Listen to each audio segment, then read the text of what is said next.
Bosh, we're back, Squeeze the Neck podcast, and today I'm secret location London with my new mate Ali. I've practiced this, the Death Grip Golchin. My guy, thanks for having me, mate. Thanks for having me on. No problem at all. So we got in touch recently. We just told me off camera that it was when I did a podcast with Issa. Shout out El Monstro, my mate. And you reached out about doing a podcast, mate, and Bosh, here we are. So before we get into anything, you're a dirty grappler like the rest of us, which is why we're here. But I'd like to think so. Yeah, we all like to think so, mate. Don't worry about that. So let's go back to the beginning, mate. Tell us about who you are, and what jiu-jitsu is to you. Well, I'm basically, so my name is Ali, as Ollie just said, and basically, so to take it back, I was born 3 months prematurely, and as a result, I was diagnosed with something called cerebral palsy, which basically affects my balance and coordination, and obviously means that I've got limitations compared to able-bodied people. And the reason why I started jiu-jitsu was because I basically did some research, and I realized that it's good for people with my condition, because cerebral palsy is effectively damage to the brain, and jiu-jitsu, like, it's a physical exercise, but it also works your brain because you're constantly having to think. So then once I did the research and realized that it's good for people with my condition, I thought, why not? But then also, I've always had a competitive edge since I was a child. And when I was in school, like, I was kind of left out a lot of sports and stuff. You're kind of tossed to the side, sort of thing, left to do things on your own. So when I realized that there's opportunities for me to compete, I was like, yeah, let's go. I'm ready to scrap. So yeah, that's why I started it effectively, and I haven't looked back since. Man, that's brilliant. Where are you from originally? You born in London? I was actually born in Dubai. Okay. I moved to the UK when I was 2. Okay. So I've pretty much raised here. But my parents are from Iran, so okay. I've got Persian heritage. Very good. We had a few Persians on here actually, so shout out the Persian army and the Squeeze the Neck army. But so, like, take us back, mate. How old are you now? I am 27 years old. 27 years young, mate. Don't worry about that. 27 years young. So, like, getting into jiu-jitsu, you said about 4 years ago. So you would have been early 20s, 23-ish. Yes. Right. So, incredibly brave thing to do, obviously, for someone who's got the physical limitations of you have, right? So, like, to start jiu-jitsu day one, take us through that, man. What's that like? Well, I mean, I was quite lucky with it in that, like, so I bumped into my head instructor on Instagram Live. I train at Pure Jiu-Jitsu in North Acton. Okay. Which is headed by Arias Fanmas. And I actually reached out to him on Instagram Live one day, like, post-COVID, but basically because we happen to be following the same people on Instagram. So then I reached out to him and I said, hey, like, this is my situation, like, I want to train, like, is that cool? And ironically, at first he was like, oh, let me ask for some help, like, see if there's any people I can ask, or anyone that can give me some advice. And then he kind of came back and just said, oh, why don't you calm down? And I was like, okay. So I went to the academy with my mum, actually, for the first time. And he said 2 things to me on my first day. He was like, look, I've never done anything like this before. So that's the first thing. But then the second thing he said was that I'm gonna do my best for you and do the best that I can.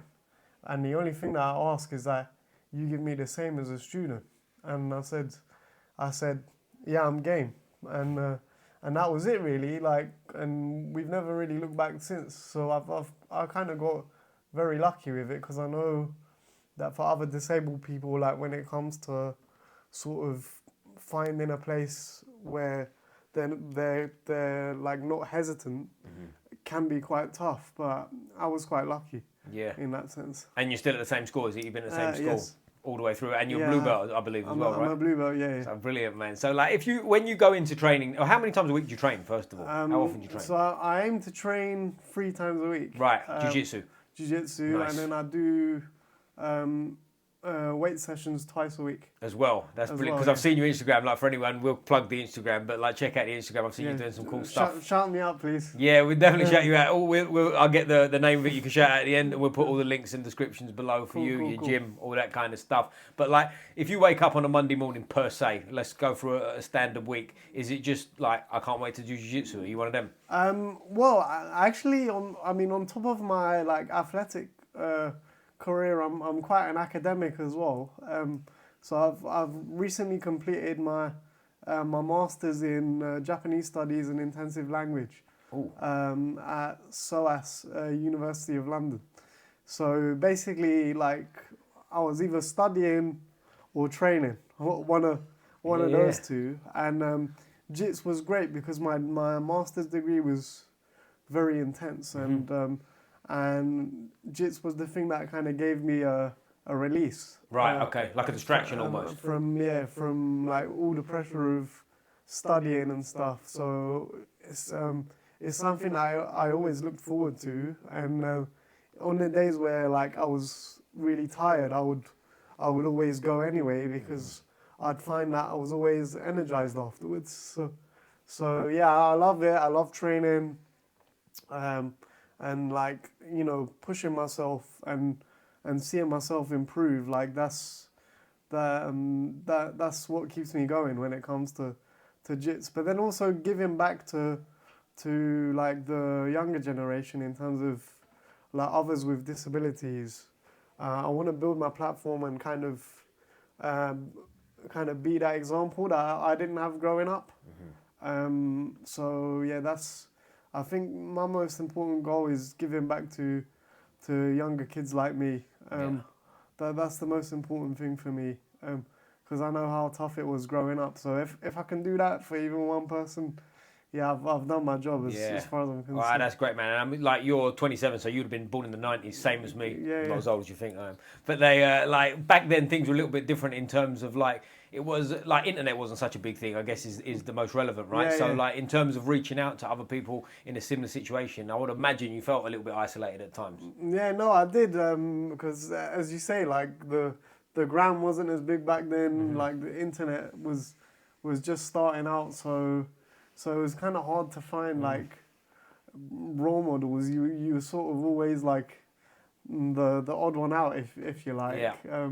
And yeah, that was quite hard. Yeah. And what was the school life like? Was it quite was it adaptive for you, or did you have to just kind of like get your head down and get on with things? School life. I mean, school was adapted, and like secondary school, I'm lucky because I made a very good group of friends who I'm still friends with today. But on the sports side, there was definitely more that they could do. I feel like I was quite like, I don't know, isolated on the sports side. They wouldn't get me as involved as they should. So while on the academic side it was good, and I was quite a bright kid.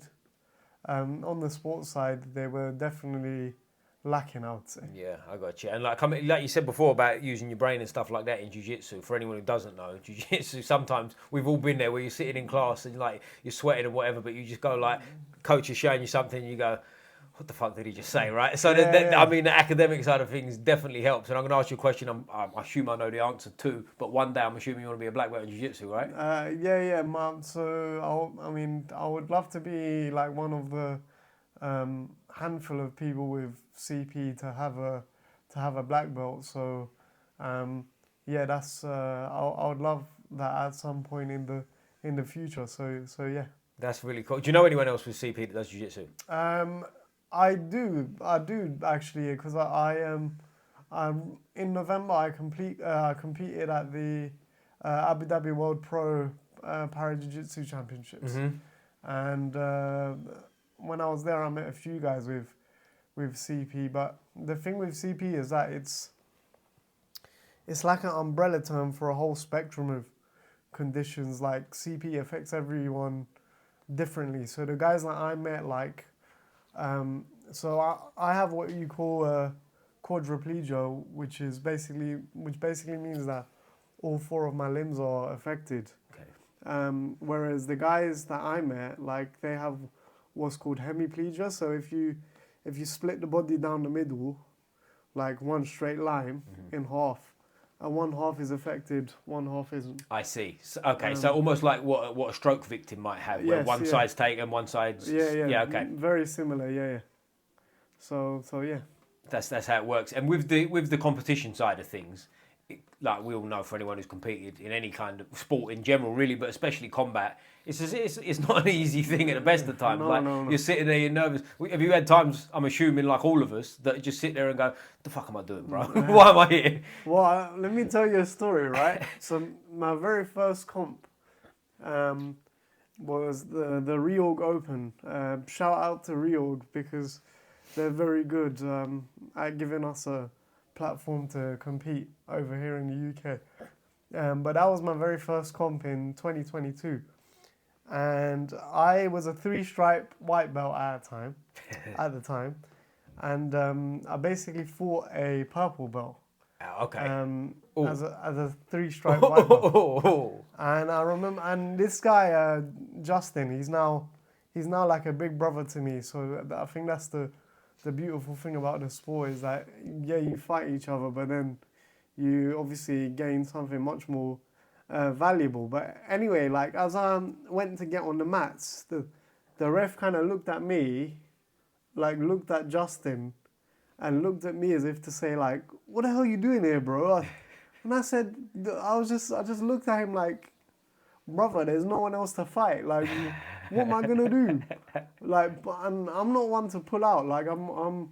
One thing about me is that I'm quite like fearless. I'll fight anyone, because for me it's not really about like winning and losing. I mean, especially in terms of us para guys, I think it's a lot more like, whereas for a lot of people it's a bit more black and white, I'd say for us, like, it's a bit more nuanced, because you have to take into account who you're facing, their level of disability, like, because everyone brings different things to the table. Right.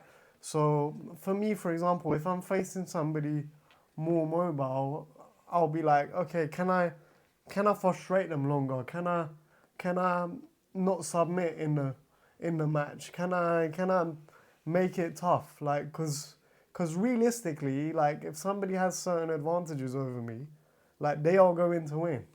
Like, that's just the reality of the situation. But can I make it close? Can I do anything to make the match a little bit more competitive? If I win, then great. Like, and to be fair, I'm very close to overcoming people with mobility differences now. In the last comp that I fought in, I was really close. So I was really happy with my performance, and I do believe that my wins will come because of the work that I'm putting in. But it is a lot more nuanced, and I think yeah, that's great in my opinion. Yeah, and to be honest with you, I think that kind of mindset is probably something that any competitor at any level could take something from, right? In terms of, like, I think a lot of people kind of get married to the outcome versus, like, the small victories, like what you're mentioning there, is a big benefit for improvement. Do you know what I mean? Yeah. Although saying that, like, don't get me wrong, sometimes I'm terrible at taking into account context, because I'm so driven to win. Like, like I want to win, and I don't like losing.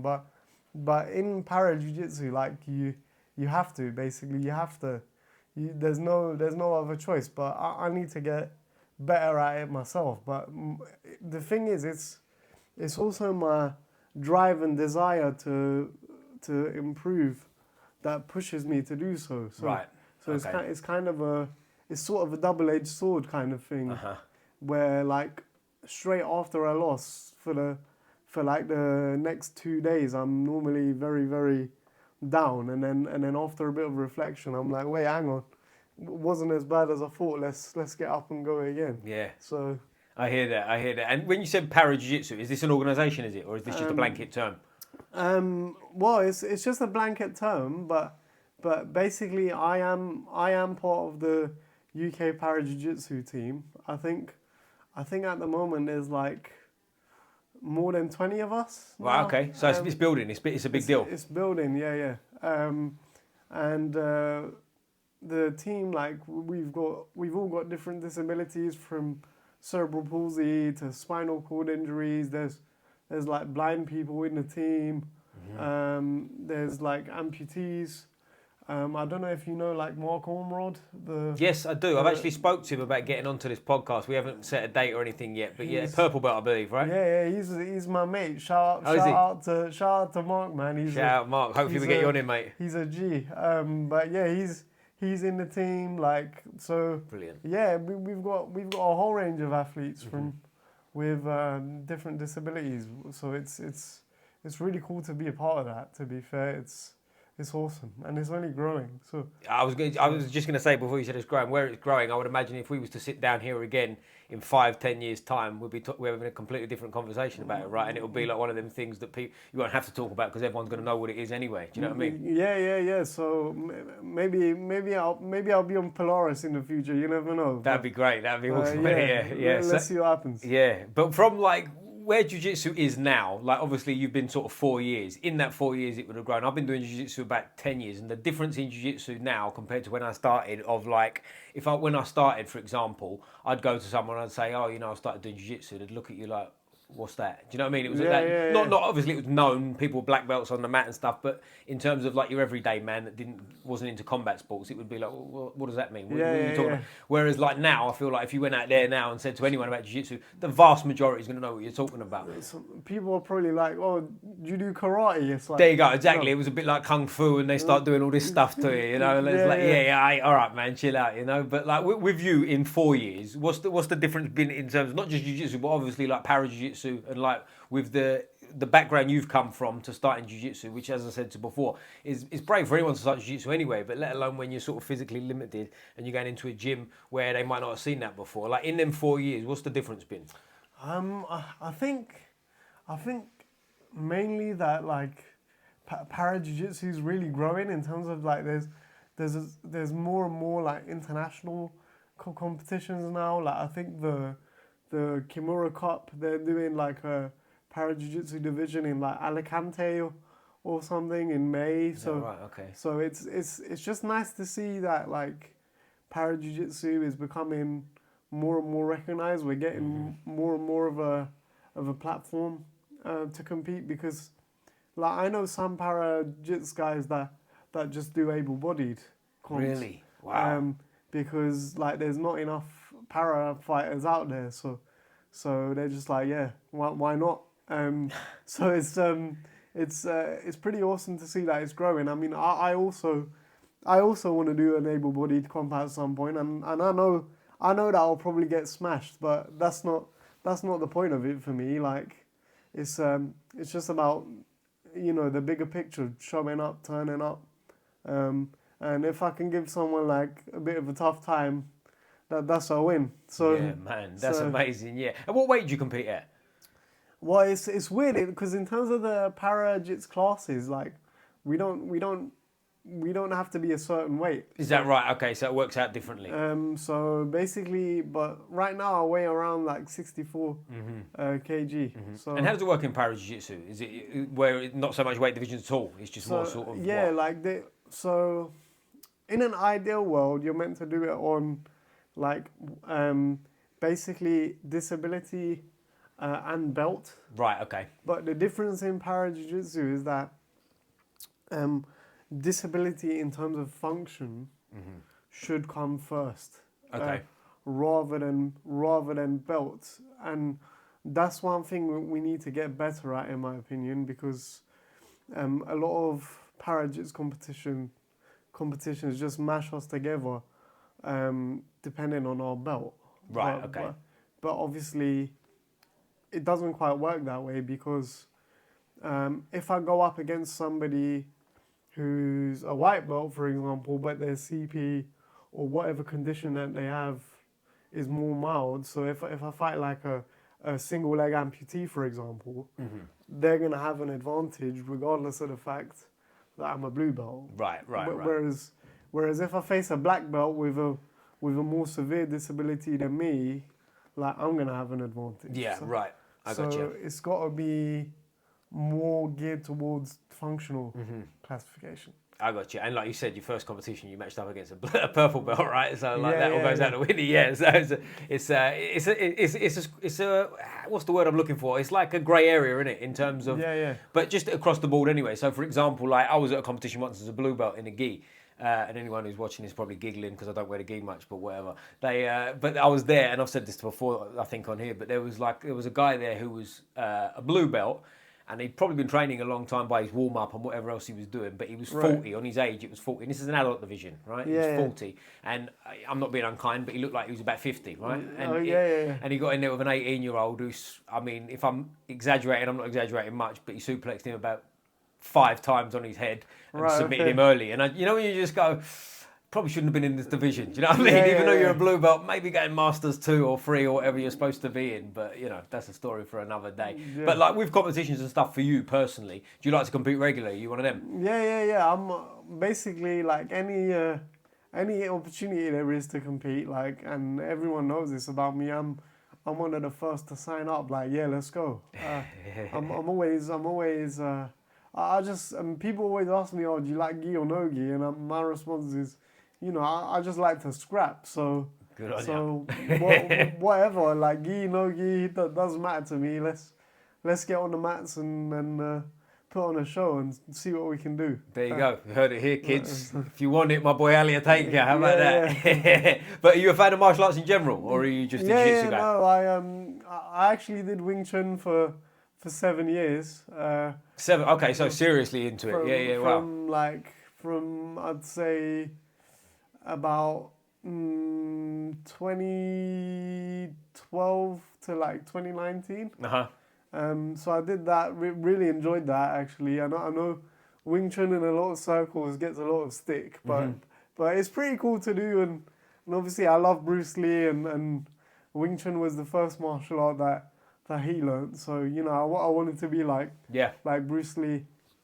And then also my first exposure to martial arts, funnily enough, was through a video game called Tekken. Tekken, of course. Listen, if you don't know Tekken, switch off now. This podcast ain't for you.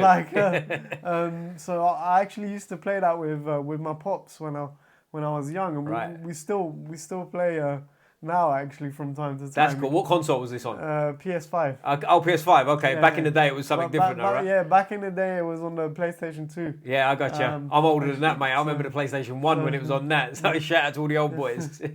So that was my first exposure to martial arts, and that's why I kind of got into it. So I love everything combat sports, to be honest. That's cool. Did you watch it on TV? Are you like a UFC fan and all that business?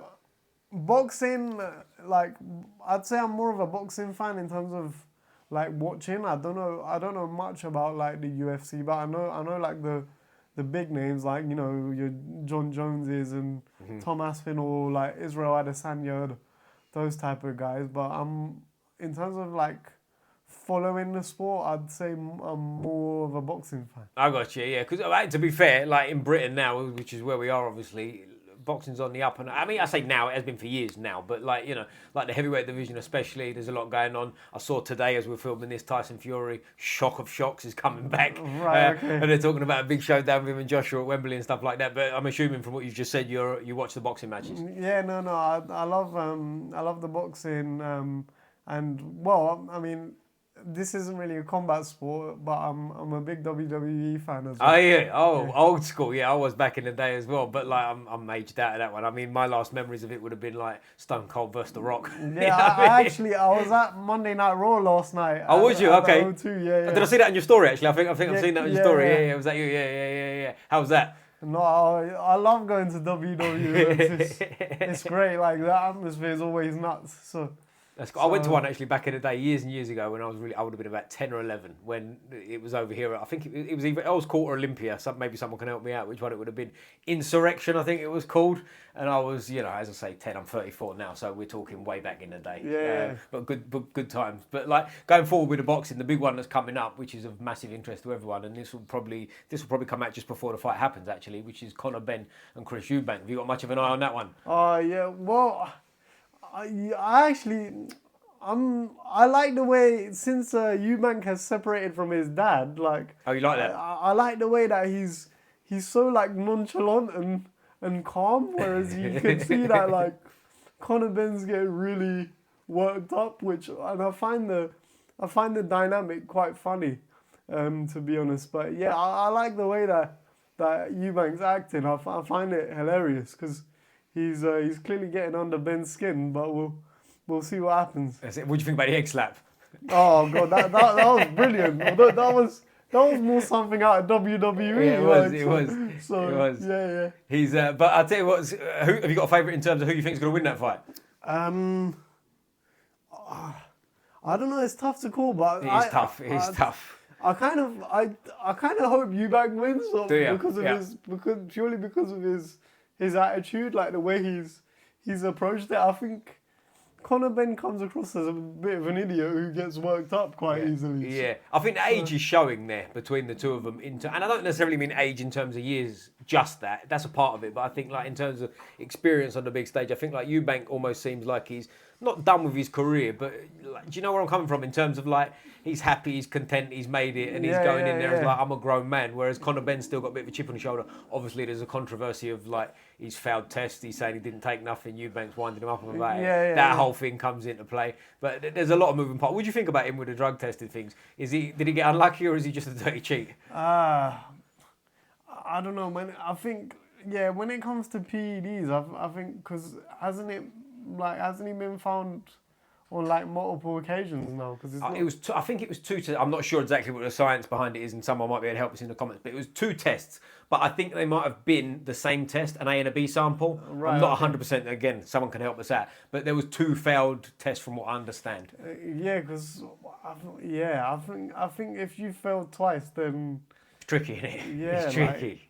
Come on, mate. Like, what are you doing, basically? Yeah. Well, I don't know if you saw the Piers Morgan interview. Have you seen this one? Yeah. What, with the both of them? Yeah, with the 2 of them. So when they're sitting there and Eubank, they're going back and forth, but Eubank at one point says, listen, I don't care if 6 men held him down and one of them injected it in his backside, he's still guilty because you've got to protect yourself at all times. And when he said that, a part of me goes, I can see your point. Do you know what I mean? I know he's making an extreme example, but the point he was trying to make, from what I understood, was like, you've got to be responsible for everything that goes in your body. Whatever supplement you're taking, whatever food you're eating, it's your fault anyway. And a part of me goes, I agree with that. Do you know what I mean? Yeah, because you're a professional athlete at the end of the day. So it's not like you're an everyday man. So you got to keep on top of it, like and be more vigilant, I suppose. So, yeah, I do. I mean, obviously, both of us are too young to have seen the original Eubank Ben fights, but I've seen them. Have you seen them? I've seen highlights. Yeah, because obviously mad times. My feeling on this fight coming up, my prediction would be probably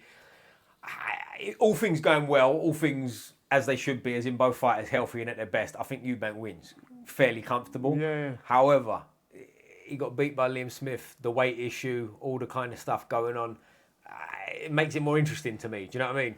Yeah. So we'll just have to see if there's any more egg slaps in the build-up or what, but yeah, let's see how it goes. And I'm trying to get tickets, so if anyone can help us out with tickets, shout out below. Me and Ali will be front row and we'll be there at the fight watching it. I'm actually lucky enough, shout out to the boys at Kingston Boxing and Fitness. I don't know if you're aware of this gym, it's a boxing gym. No. 2 of my friends I used to box with in the amateurs, Luke and Lou, shout out boys.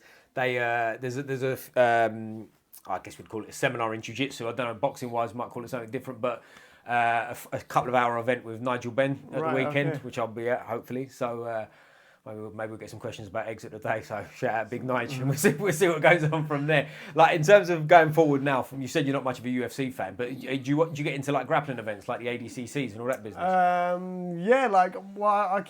I keep tabs on it. Like I wouldn't say I religiously follow it, but like I love people like Owen Jones and like the guys that are kind of, I say around my age, obviously they're a bit younger, but I think we're all in our 20s now, so I kind of... Mate, I wish I was in my 20s. I kind of like, keeping tabs on them and yeah, just... Plus, Owen's a really cool guy. I think I actually met him one time in one of his like early Polaris fights. And I just find him funny, like... He's kind of got this arrogance, but he kind of backs it up. So I admire that. Like, but then also people like, I think Fion's phenomenal. Like she's a bloody beast. ADCC like, champion. Yeah.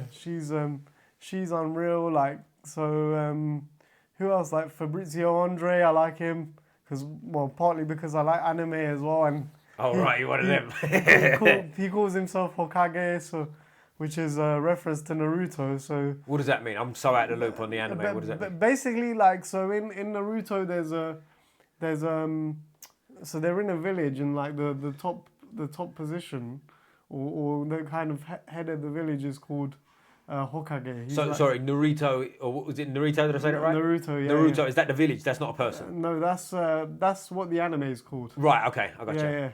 So actually my master's thesis, which I completed last year, was actually based around anime and identity within the UK BJJ community. So quite specific. So I managed to bring, because my bachelor's degree was in sports science. Right. Okay. So I managed to bring together like concepts from the field of sports and Japanese studies to produce what was quite a unique thesis. So yeah, I'm a bit of a nerd when it comes to like anime and comics and all that, but I'm also strong and quite brainy. So it all comes in brains and brawn. That's what we need in this world, right? All types. So yeah. And what was Japanese studies? Is that like, obviously that's quite a big term, isn't it? Like what does that entail? So with my degree, there was a humanities side and there was a language side.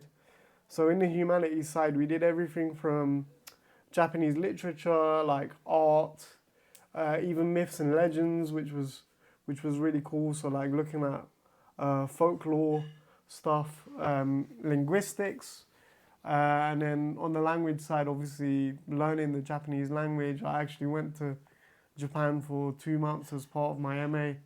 I went to Hokkaido, which is like the northmost island of Japan, and I studied for 2 months at the Hokkaido University of Education. Wow. Which was pretty cool. And I trained jiu-jitsu when I was out there. That was my next question. You trained jiu-jitsu when you were out there? Yeah, I did. Really cool bunch of guys. It was an academy called Over Limits Sapporo. Really cool academy, like lovely people. It was a brilliant experience. So yeah. That's cool. And do you speak Japanese? I would say I'm conversationally fluent. Yeah. That's cool. Yeah. It's funny, but in my journey of jiu-jitsu, I've met probably 5 or 6 people that aren't Japanese that speak Japanese, and when you see that, that's impressive to me for my little brain, guys. So if you can speak Japanese, shout out. We'll get you on the podcast and have a conversation. But like going forward and stuff, mate. As I said, we kind of touched on it before. But like if we sat down again in 5 years, 10 years, like what do you want to be looking back on in terms of what you've done with your, not just your jiu-jitsu, but like, you know, para jiu-jitsu and whatever else you got going on?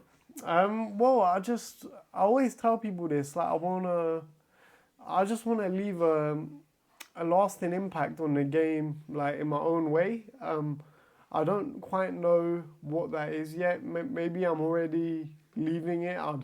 I don't know, but that's what I would like to do. Like, you know, before I kind of kick the bucket, I want people to say, oh, like this is the guy that did this, or like I want you know, people who have been inspired by me, like to be in the game, sort of thing.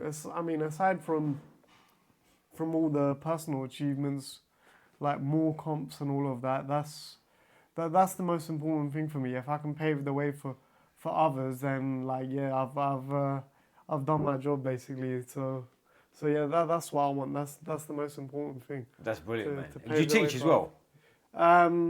No, but I mean, I've helped some of the para guys out before, and pretty soon in the future, I'm going to be doing a jiu-jitsu workshop for a charity called the Fantastic Freddy Foundation, who work to introduce like young people and young adults with disabilities to new experiences. So I'll be doing that at some point in the future with Justin, who's actually the first guy that I fought at my first comp. The purple belt guy. The guy that's now a brown belt, actually. He's now a brown belt, wow. And one of my coaches from Pure.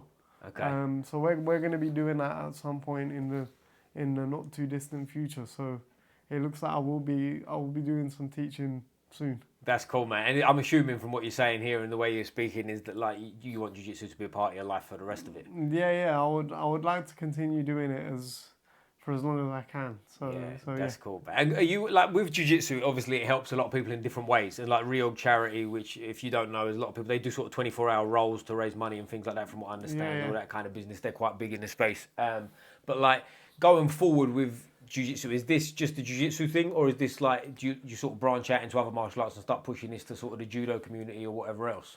I think for me, like it's like with BJJ, like I kind of found a home in the sense that like it's a martial art that has allowed me to compete and given me a lot of opportunities.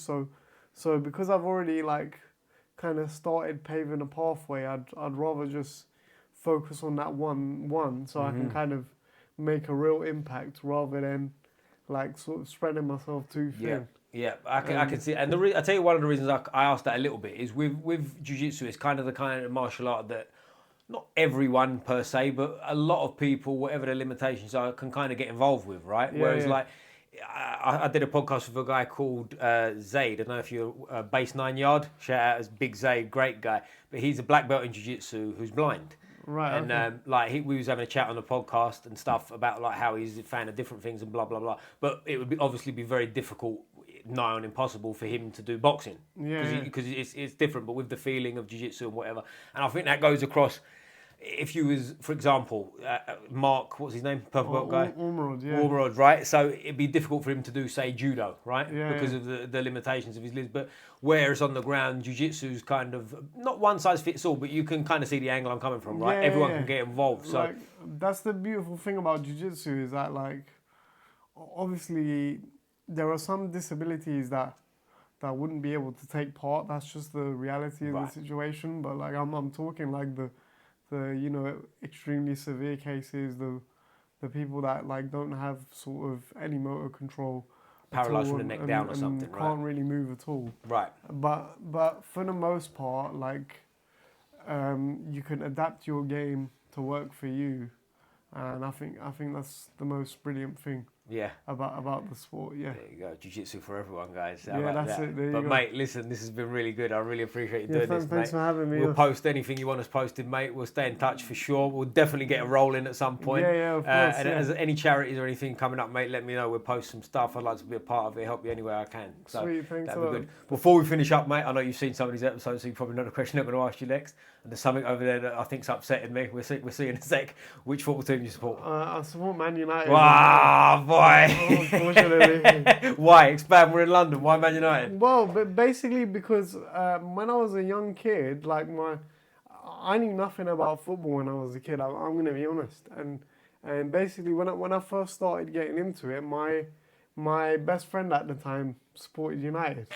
So then I was like, yeah, that's my best friend's team. So that's my team. And then I started getting into it and search things up and all that, and then got familiar with it. And obviously you can't change teams and stuff. And obviously they were also doing well at the time. I mean, not that factored in my decision, but yeah, like once you kind of stick with a team, you just stick with it. So it was kind of by chance really that my friend happened to be supporting them at the time. Otherwise, things could have been different. But yeah, I hear that.